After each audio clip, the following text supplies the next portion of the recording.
दोस्तों, आपका एक बार फिर से स्वागत है रियल हॉरर स्टोरीज़ पर। और मैं आपका होस्ट धीरेंद्र चौहान। आज मैं आपको फिर से कुछ और सच्ची डरावनी कहानियाँ सुनाऊंगा। मैं इन्हें मज़ेदार तो नहीं कह सकता, लेकिन ये सभी की सभी कहानियाँ काफ़ी डरावनी और खौफनाक हैं। तो चलिए बिना टाइम वेस्ट करे अब कहानियों पर आते हैं। दोस्तों, ये पहली कहानी विंसी तोमर के साथ घटी है, जिन्होंने अपनी आंखों के सामने इस घटना को महसूस किया है।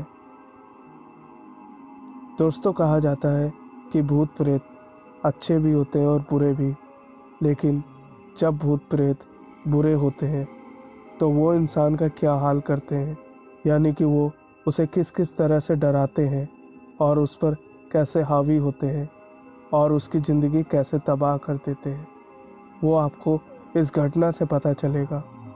तो आइए अब मैं आपको ये घटना विंसी तोमर के पॉइंट ऑफ व्यू से सुनाता हूँ। दोस्तों, मेरा नाम विंसी है।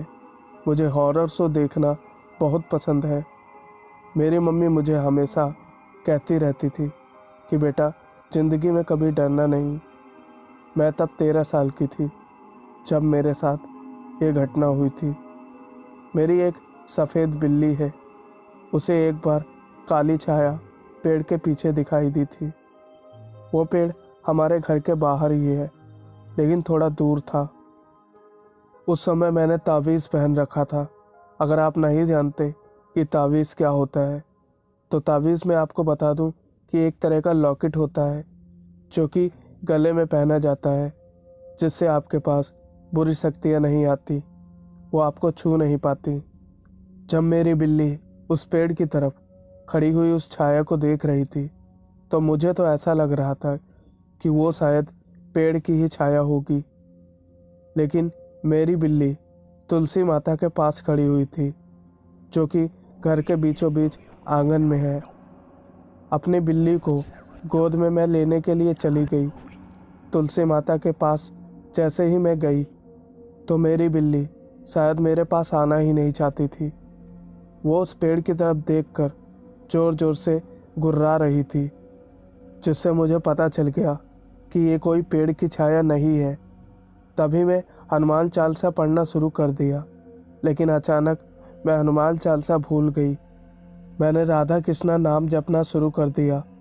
मुझे लगा था कि वो छाया अब वहाँ से चली गई होगी। मैं तुरंत अपने बिल्ली को गोद में उठाई और आराम से अंदर चली गई।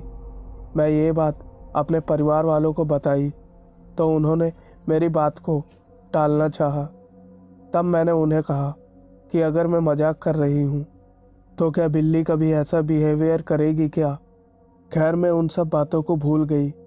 मैंने सोचा, अगर परिवार वाले विश्वास नहीं करते तो क्या, जानवर और भगवान और मैं इसके बारे में तो जानते हैं, जो हमने अपनी आंखों से देखा। ये बात अगली रात की है। तब मैं अपने आंगन के बाहर चौतरे पर बैठी हुई थी। करीब शाम के 9 बज रहे होंगे। मुझे फिर से वो छाया दिख रही थी उसी पेड़ के पास, और मेरी बिल्ली उसी पेड़ के पास देख रही थी। अब तो मुझे पक्का यकीन हो गया था, वहाँ कुछ ना कुछ गड़बड़ है। मैं जैसे ही गेट के पास गई, यानी कि अपने घर के गेट के पास, तभी अचानक से वो छाया पेड़ से हटकर मेरे सामने आ गई। उस छाया का कोई भी चेहरा नहीं था, और तभी अचानक से एक आवाज़ आई, तू अपना ये तावीज़ निकाल कर फेंक दे, वरना मैं तुझे जान से मार दूंगी। अगर तू ऐसा नहीं करेगी तो भी तू मारी जाएगी। ये सुनते ही मेरी आवाज़ निकलना बंद हो चुकी थी। मैं अब कुछ बोलना चाहते हुए भी नहीं बोल सकती थी। मेरे पैर पीछे की ओर हट रहे थे। मैं तुरंत तुलसी माता की तरफ भागी आंगन में, और मैं जब वहाँ पहुँच गई तो मेरी बिल्ली ने तुरंत उस छाया को देखकर जोर से गुर्राना शुरू कर दिया।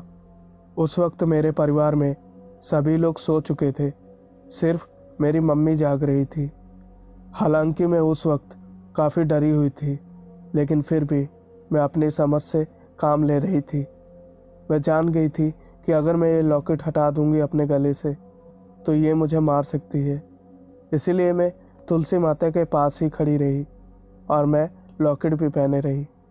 फिर थोड़ी देर में ही वो छाया वहाँ से ऐसे ही गायब हो गई जैसे मानो कोई वहाँ पर था ही नहीं।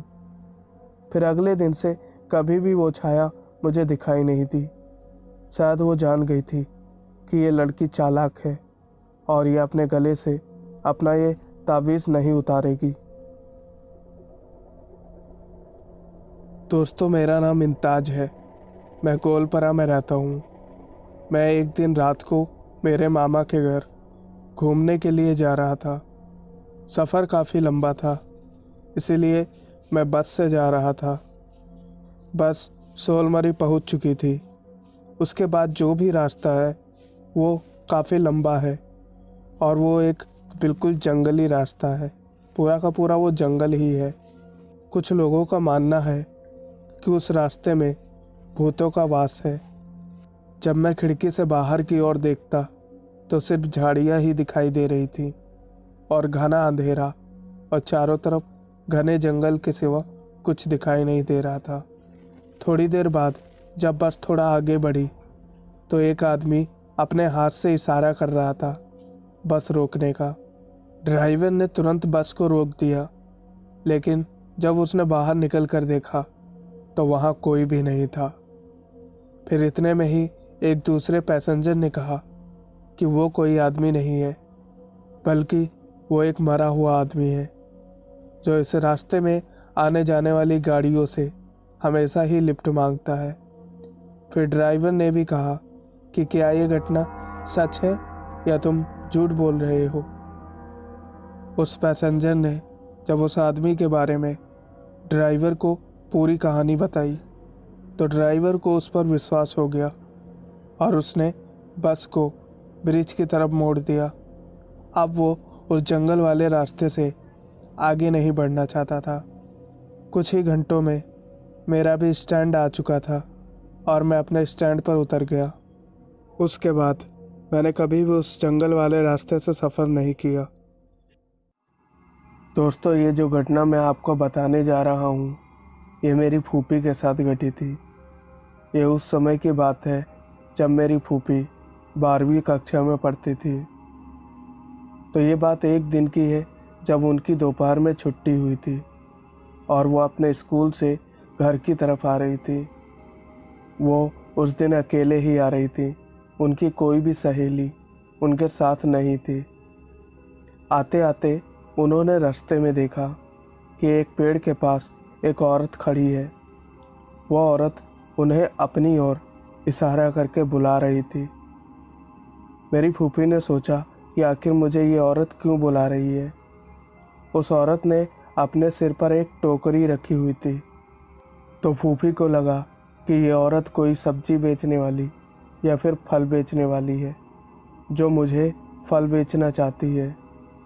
फूफी उसके पास ना चाहते हुए भी चली गई और जब वो उसके पास पहुंची तो मेरी फूफी ने उस औरत से कहा कि क्या बात है, तो मुझे क्यों बुला रही थी।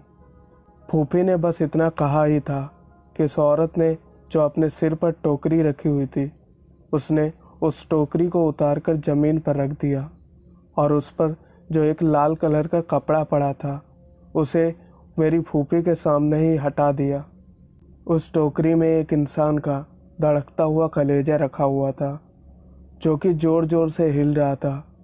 मेरी फूफी ये सब देखकर वहीं पर बेहोश हो गई।